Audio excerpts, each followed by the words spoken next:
Hi friends, আজকে আমি তৈরি করছি ঘরে থাকা উপকরণে মাটন মশলা রেসিপি। আশা করছি এই রেসিপিটি আপনাদের খুবই ভালো লাগবে, আর ভালো লাগলে প্লিজ চ্যানেলটি সাবস্ক্রাইব করে আমার পাশে থাকবেন। তো চলুন আমি কিভাবে এই রেসিপিটি তৈরি করেছি সেটা দেখিয়ে দিচ্ছি।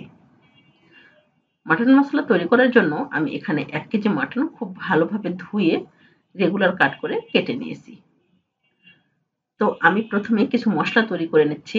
এজন্য এখানে নিয়েছি 2 থেকে 3টি রসুন, দিয়ে দিলাম শুকনো মরিচ, আর এখানে দিয়ে দিচ্ছি আদা কুচি। তো আমি সবগুলোকে খুব ভালোভাবে পেস্ট করে নেব। দিয়ে দিলাম একটুখানি জল, দিয়ে খুব ভালোভাবে পেস্ট করে নিতে হবে। এরপর এখানে আমি নিয়েছি 2টো টমেটো। আমি টমেটোটাকেও খুব ভালোভাবে পেস্ট করে নেব।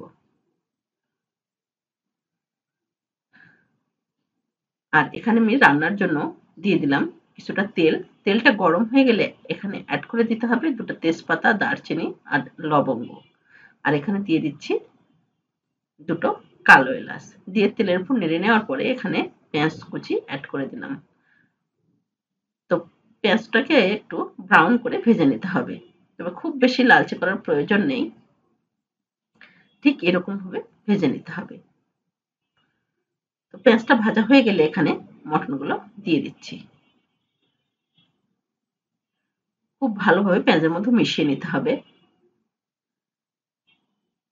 এরপর এখানে আমি অ্যাড করে দিচ্ছি লবণ। এতে করে পেঁয়াজটা খুব ভালোভাবে সেদ্ধ হবে। খুব ভালোভাবে মিশিয়ে নিলাম। এরপর আমি এটা ঢাকা দিয়ে রেখে দিব প্রায় 10 থেকে 12 মিনিটের মতো। এতে করে মটন এবং পেঁয়াজটা খুব ভালোভাবে সেদ্ধ হয়ে যাবে। তো 12 মিনিট পর আমি ঢাকাটা উঠিয়ে নিলাম। দেখুন পেঁয়াজটা কিন্তু খুব ভালোভাবে সেদ্ধ হয়েছে। এরপর আমি কিছু মশলা অ্যাড করে দিচ্ছি। তো প্রথমে আমি আদা, রসুন এবং শুকনো মরিচের পেস্টটা দিয়ে দিলাম। এরপর দিয়ে দিচ্ছি এখানে লাল মরিচের গুঁড়ো 1 চা চামচ, দিয়ে দিচ্ছি হলুদের গুঁড়ো 1 চা চামচ। আর এখানে আমি অ্যাড করে দিচ্ছি জিরে গুঁড়ো 1 চা চামচ, দিয়ে খুব ভালোভাবে মিশিয়ে নিতে হবে। সবগুলো মশলার সঙ্গে মাটনটাকে খুব ভালোভাবে মিশিয়ে নিতে হবে। মিশিয়ে নেওয়ার পরে আমি এটাকেও প্রায় 4 থেকে 5 মিনিটের মতো ঢাকা দিয়ে রেখে দিচ্ছি। এতে করে সবগুলো মশলা খুব ভালোভাবে মাটনের মধ্যে মিশে যাবে। এর মাঝে কিন্তু আমি ঢাকাটা খুলে 2-1 বার করে নেড়ে দিয়েছিলাম।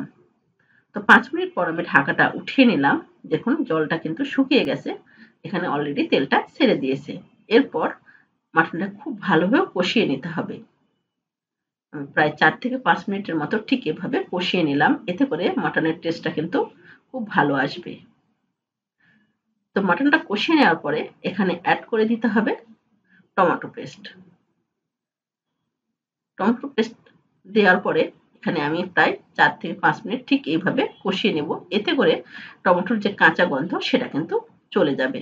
আর এ সময় গ্যাসের ফ্লেমটা কিন্তু অবশ্যই মিডিয়ামে রাখতে হবে। সবগুলো আমার খুব ভালোভাবে কষিয়ে নেওয়া হয়ে গেছে। এরপর এখানে আমি দিয়ে দিলাম গরম জল। জলটা অবশ্যই গরম দিতে হবে। দেওয়ার পর আমি প্রায় 4 থেকে 5 মিনিট ঢাকা দিলাম। ঢাকা দেওয়ার পর আমি ঢাকাটা উঠিয়ে এখানে অ্যাড করে দিলাম 4 থেকে 5 টি কাঁচামরিচ সুন্দর একটা ফ্লেভারের জন্য। আর এখানে অ্যাড করে দিচ্ছি আমি একটুখানি গরম মসলার গুঁড়ো। দিয়ে আমি এটা প্রায় 2 মিনিটের মতো একটুখানি ঢেকে দিচ্ছি। আর এক সময় গ্যাসের ফ্লেমটা লো টু মিডিয়ামে রেখেছি। তো দেখুন 2 মিনিট পর ঢাকাটা উঠিয়ে নিলাম। আমার কিন্তু মটন মশলা একদম রেডি।